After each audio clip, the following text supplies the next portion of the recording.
NXT Halloween Havoc. Halloween Havoc is back again this year. A little bit different from last year, I should be saying. A lot different from last year. So obviously things are gonna get spooky tonight.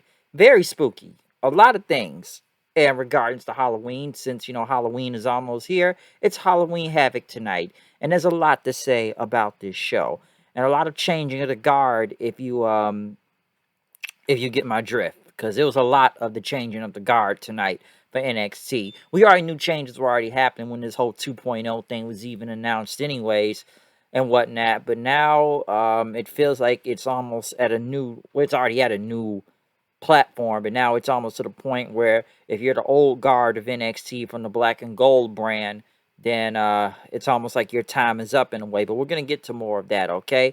But we did have the Halloween Havoc opening, and throughout tonight, you're going to see a lot of Chucky, folks, since USA has to promote the Chucky show, or if you ever seen the movie Child's Play, anything that has to do with Chucky, you're going to see a lot of him tonight on this show, especially spinning the wheel. And he did introduce this first match also, since the first 30 minutes of Halloween Havoc was going to be commercial free. We kicked it off with the ladder match, the Scareway to Hell. Io Shirai and Zoe Stark, which they were the only ones that got an entrance, versus Indy Hartwell and Persia Perota versus Toxic Attraction, Gigi Dolan, and JC Jane. And some would say this was a train wreck of a match, and yes, this was dangerous out there, I should say.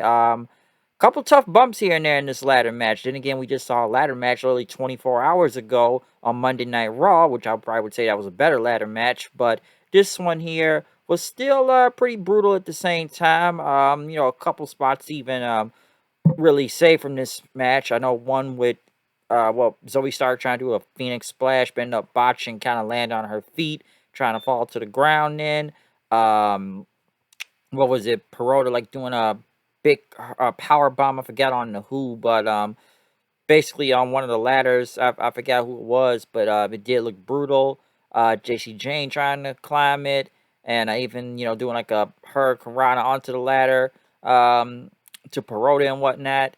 Of course, the biggest bump throughout this match, and this was very dangerous too, and hopefully Io Shirai is all right, was when Io was on top of the ladder. Indy Hartwell ended up knocking the ladder down with Io Shirai falling onto another ladder that was in a bridge form to the outside, which it did look brutal, okay? So hopefully Io is all right, but this did look like a very brutal spot out there to fall off on. Gigi Dolan ended up climbing the ladder then. Indy tried to climb also, but ended up getting distracted by JC Jane.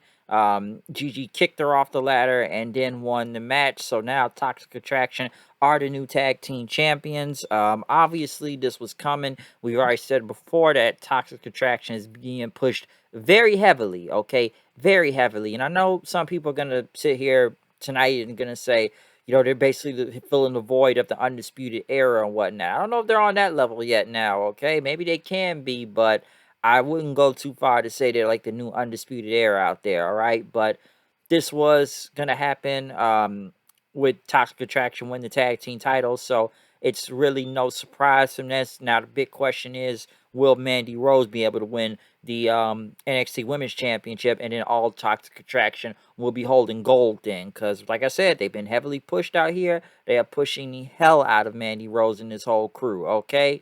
Just all of it. So they're making this look as big as possible. But with Toxic Attraction becoming the new tag team champions, we go to Dexter Loomis's house. So just like last year with the haunted house, honestly, I felt like that jumped the shark last year in many ways. But it's Halloween, so we sent Carmelo Hayes and Trick Williams there. For some reason, they dressed like some fake ass gangsters and whatnot. You would think that I don't think they should have like want to be New Jacks if you ask me. But basically, they pulled up in the car. They were ready to go up in there. For some reason, they started singing Kanye West lyrics then. And then, Gargano and Dexter are sitting in some security room as Gargano says, "I home alone the whole haunted house." So there's cameras everywhere. So basically, Mello and Williams got out of the car then. Basically, saw a whole bunch of like ghouls. I wouldn't say zombies, but like a monsters and whatnot. Even seeing a dead kid. They thought it was Gargano, but he says, no, it's just a dead kid and whatnot. Dead kid. So they end up going to the house then. So we're going to see more of this later on tonight. Because last year we got, Grimes going in the house and zombies and all this other crazy stuff. How crazy can they get with it this year? Grayson Waller was out there to introduce Halloween Havoc. Honestly, I wish they would brought Shotzi Blackheart back just for this one time, only to host a show like last year.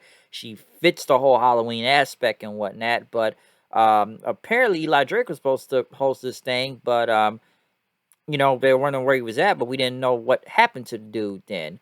But next thing you know, Joe Gacy comes out then, basically talking about Halloween and how it's bad and just, anything what some SJW cuck would say, since he's making fun of the left and whatnot. But snowflakes and stuff. But he went against Malik Blade. They show some dude, like, through the security camera, and basically it was Parker Bordeaux, or Heartland now they're calling him. He picked up Blade by his neck and threw him in the ring. I'm surprised that wasn't a disqualification right there. You just attack anybody and the ref's looking, and usually you get a DQ, but Gacy still up winning the match. Like I said, now they've made this guy, I don't know what I thought he like I thought he was dressed like Michael Myers for a second if he had the mask on out there, but Parker Bordeaux, Heartland, basically, I guess they've really changed this whole guy's gimmick up now, being a heavy for Joe Gacy, maybe because everybody thought he was the next Brock Lesnar, or he looks like Brock Lesnar, because automatically people thought he was the next Brock Lesnar, because he looked like Brock. But he's not Brock, so now they basically shaved his head and make him in some, like, Snitsky 2.0. Let me say that, Snitsky 2.0. That's a good comparison to make. So that's what he looks like right now. They did have a Halloween party in the back. I know they had like Jiro talking to Grayson, talking about who's really getting the candy around here. Grimes trying to, use bad pickup lines on the women and whatnot. Taya, I see, still exists back there, so at least she's still part of the roster. So they were going to continue the Halloween party throughout the night. Odyssey Jones, but the Diamond Mine were out there for a open challenge. For anybody. Odyssey Jones came out. I did like what Malcolm Bivens says, like, your big ass is not 205 pounds, which, come on, like, yeah, like I said, why is he facing the Cruiserweight Champion, especially if he over 200 some pounds? Basically, Diamond Mine got the win back right here. The Creed brothers got involved, so Strong did go over and whatnot, beating Jones, basically hit him with the high knee, so nothing really surprising right there. So I just think it was funny though. He says your big ass ain't 205 pounds, so what you doing out here, basically? So Odyssey Jones, they're just kind of keeping him up and down right now, but Diamond Mine, they still make it look very strong. So they pick up another win for the Diamond Mine out there. Next, yes, the NXT Women's title match. Okay, that was going to be up next. I know they went to the Halloween party again. Von Wagner, I guess he didn't even have a costume, and Cool Kyle there. I don't even know what Kyle O'Reilly was trying to be, but he was something. Robbie E, or dressed as Elvis, he ended up getting choke slammed by someone. Was it Zion Quinn? Once again, more Samoan guys they keep adding. So some people are already saying he looks like a discount Roman Reigns out there for whatever reason. Discount Roman. Don't know where that's going. I got no idea where that's going. But we'll see what happens with Quinn. But yes, the trick or street fight. Since they had Chucky, it's Chucky's choice. He made this match. They spun the wheel. It's the Chucky choice, so it's the trick or street fight. No DQ match. Mandy with some type of devil thing going on, coming out with the entrance, and Raquel Gonzalez coming in with a motorcycle. I would have thought this was Undertaker rolling in on a motorcycle into the ring. So some thought she probably may have been Taker 2.0 and whatnot. This wasn't a bad match. No DQ. It did get brutal throughout. I know it was Kendo 6 involved, tables and whatnot. Gonzalez ended up spearing Mandy Rose through a table, which she kicked out of 2. Next thing you know, the Grim Reaper or some hooded person came out, hit Raquel Gonzalez in the back with a shovel, and basically Mandy hit her big running knee, and now she is the new NXT Women's Champion. So all of Toxic Attraction hold gold right now. I see a lot of people are not happy with this. I'm looking online tonight, but like I said before, man, you knew this was gonna come, and now they have made them very unstoppable, very fast. Now the thing is, with them holding all the gold, let's see who could be now to be the one to take the gold off them in due time. But how strong can they make Toxic Attraction look? Let's see how that goes. But next thing you know, the hooded person was Dakota Kai. Apparently, I was told that if you go back and look at the promos, you can hear Dakota Kai's accent and whatnot. Basically, kind of gave it away. Obviously, it makes sense getting revenge on Raquel Gonzalez and whatnot. I had heard Dakota Kai was supposed to be going to the main roster, but obviously that's not happening, and the feud with her and Gonzalez continues and whatnot. But yes, Toxic Attraction, they are holding all the gold right now. Okay, all of it. So this is I guess gonna be going something big for them, and Raquel's gonna be feuding with Dakota again. Obviously, Raquel's not going to be going to the main roster. Then again, some people actually thought Raquel Gonzalez's title reign was either boring or they just weren't really fan of it, and they just like, hey, she's a giant woman, so we'll just make her look very strong and whatnot. But like I said, the whole Mandy and Toxic Attraction, there's going to be many reasons why they have the belts right now. Like I said, they're being pushed the most, and just super hot in general. So come on, we knew this was going to happen. So like I said, changing of the guard, okay? We did go back to the Halloween house with Mello and Trick walking around. I guess some old woman was there trying to give them food. They tried to fight some monsters off, and it looked like zombies, and they're running away. And next thing you know, they run into Andre Chase, which he brought his students there, but they end up disappearing. So I guess they went to go look for him. Chase said, "Holy shit, a skeleton!" And then I guess the zombies took him away, or he was eaten. By the way, we got the zombie referee from last year, so he was back. And then they all just started trying to chase him and like Trick and Mello, just like the monsters and the zombies. And they finally find the NXT North American title belt, and they think it's a trap, and they're still trying to run away with the belt, and they're doing their best, trying not to get bit by the zombies and fighting them off. And Gargano and Dexter end up showing up then, and they kind of like try to basically they just end up scaring them off and whatnot, and they run away. So Gargano said boo, and they were just gone. But Gargano says, next year, let's just do this in my house for Halloween, okay? And Dexter gave the thumbs up. I feel like Jeremy Borash had a lot to do with this entire segment. Either you're going to like this segment or you're going to hate this segment. But, hey, it's Halloween, so I'm not really going to complain that much about it. Just like last year, but then again, that whole not Gargano, but Loomis and Grimes feud just was jumped the shark a long time ago, and it was very one-sided at the time, too. Grayson Waller was back out there as a vampire, still hosting the show. LA Knight, Eli Drake showed up. Basically, apparently he had car problems, so he finally showed up, who broke his car. And then next you know, we got the debut of Solo Sikoa and whatnot. And he came out with almost like a, what was it, like a towel on his head and everything. And next thing you know, he ended up taking out Waller then as Eli Drake got out of the ring. He had blonde hair, by the way, too. I was kind of surprised by that. Now, I know he was not signed not that long ago. He is the third brother of the Usos. So fans just started chanting, Uso, Uso. So they already knew who he was.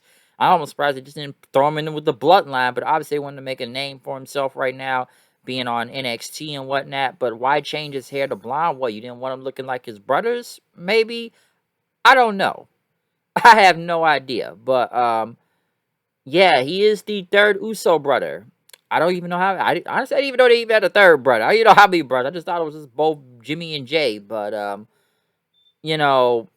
looks like them. Right? Like Jimmy, just the only difference is, he's got blonde hair out there. So, maybe they just want to make him look different. But the fans knew who he was. They chanted Uso. So, yeah, he's a third brother of the Usos. They just didn't want to name him. They didn't want to name him Uso. MSK when he gets Imperium once again spin the wheel by Chucky and the kid. They had some kid from the crowd spin the wheel this time, and basically it became a lumberjack match with basically everybody in their Halloween costumes out there. MSK at least wasn't booed this time, and this was a very good match too. Now apparently, I don't know how true this is and whatnot, but the rumor is that the reason why MSK was even booed because what was it, that Izzy kid, Bailey's #1 fan, and her parents apparently got the fans or some small group of fans that didn't like MSK boo with them, and they got everybody else to join along. Now they got cheered this week. I don't know how true that story is, but I didn't even understand why MSK got booed. Maybe they just pushed too fast or something, but it's not like their title reign hasn't been that much. And honestly, I didn't even think Imperium was even gonna win this match. I'm just kind of used to them losing, and then the last time they had the titles, they kind of lost them very fast too. But this was not a bad match, though. I actually thought MSK was about to get the win after their finisher, but Imperium fought back and they ended up getting a European bomb for the win. So we'll see where this goes and whatnot. But MSK, they basically, I think they beat every other team when you think about it. They beat every team. Um, so we'll see where this goes with Imperium, but at least they weren't booed out there this time. But in the main event, though, we got Braun Breaker. I guess he was in the back training. Basically, Chucky was on the screen again, calling them. I hope the loser doesn't run in your family and whatnot. And what was I know he's training him in the back because he called him like the puppy gremlin was like they call Rick Steiner dog face gremlin, the puppy face gremlin. Now listen, if you don't know from WCW back then, some people wondering why Chucky's taking shots at him and whatnot.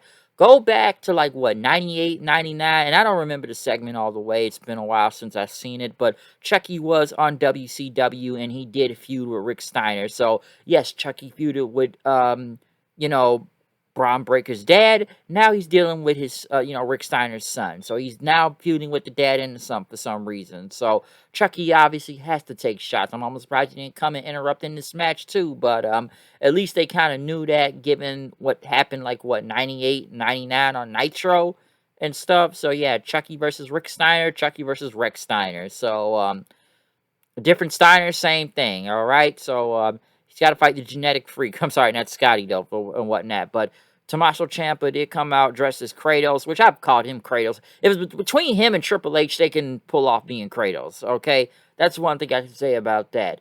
If whoever can look like Kratos, it's either gonna be Tommaso Ciampa or Triple H. And this looked cool. Like, he had blue on and not red, but I thought it was a cool entrance. This is a very good match though. I'm sure a lot of people almost thought that Ciampa was going to lose the belt tonight, and some people believe that he was a placeholder champion and whatnot. But this was a very good match. Hell, this two freaking breaker hits a damn Frankensteiner, and not even off the ropes, but just just right off the ropes and whatnot. You think it'd be on the turnbuckle, but not. Breaker though looked like he was about to get the win. I know the floor was exposed and whatnot. Breaker was about to try to German suplex Ciampa on it, but Ciampa got out of it. He hit him with a Willow's bell onto the floor outside. He put Steiner back in the ring, hit him with a fairy tale ending, but he still kicked out. There was blood coming from his head and whatnot. Ciampa hit him with like 3 big running knees, some DIY style and whatnot. He hit him with one more fairy tale ending, and Ciampa ended up retaining the title. So Ciampa survives. A lot of people thought Ciampa would have been losing right here, but no, Ciampa does survive. And the reason why I said it was a change in the guard anyways, because look at all the title changes. Now, I would say mostly the entire black and gold, part of that era is mostly dead, because like with EO and them, that was from the black and gold era, but now they lost. So they don't have the title. Some people think EO's going to the main roster. I don't know what's next for EO Shirai, to be honest. Or even this team is still going to be gone. Raquel Gonzalez, that was part of black and gold. This is the new era now. So Mandy Rose, the champion. Imperium are already there, so I can't really say much about that. But we got a lot of title changes tonight, though, honestly. Okay, lots and lots of title changes. Ciampa, and I was going to say this at first, but is Ciampa like the last remnant of the black and gold era to NXT? Because I just thought it was going to be completely eradicated after tonight. Whatnot. I know some guys are still there, but as in like the title changes and whatnot, this is definitely a changing of the guard and whatnot. But Ciampa still survives, and he still is the champion. So obviously he's not a placeholder champion right now. But a lot of people probably would have thought if he lost, that would have been the last of the, like I said, the last remnant of the black and gold era of being champions and whatnot. But Tommaso Ciampa still survives. And maybe it's just not Breaker's time. Some people thought it would have been his time tonight, but I thought they were really already pushing the guy as fast as possible. But he's really good, though. That's the thing. It's not like he's not bad out there. The guy is good. He's probably one of the best things they got on this whole new era of NXT and whatnot. Like I said, looks like Rick, talks like Scott, okay? But maybe his time will come in NXT TakeOver. That's if NXT TakeOver even still exists at this point. I don't even know if it does, because it's not like any has been announced or whatnot. So will NXT TakeOver, cease to exist or even exist in the future? I don't know. I honestly don't know. But overall, though, I thought Halloween Havoc was really good. Was as great as last year's? In some levels, yeah, here and there. But obviously, we got a lot of new champions crowned tonight. A return, a debut, and like I said, Ciampa dresses Kratos is still pretty damn cool. Lots of Chucky, lots and lots of Chucky tonight too, because we got to promote that show in the USA also, and a little bit of WCW too at the same time from back then, because Chucky did feud with the Steiners. So there you go. But overall, that is my review of NXT Halloween Havoc 2021. I guess I should be saying. So Halloween Havoc, I thought it was a solid show. It was pretty good. I recommend going to watch it, especially if you like Halloween and whatnot. Okay? So other than that, I'm out of here. See you guys later. Peace. And you know what? If they don't bring Takeover back, then maybe next week, next month in November, we'll bring back Fall Brawl. Get it? Fall Brawl. Think about that for a second. So I'm out of here. Like I said, follow me on Twitter at HoodandKnight890. See you guys later. Peace. Fuck Lifetime. I'm out of here.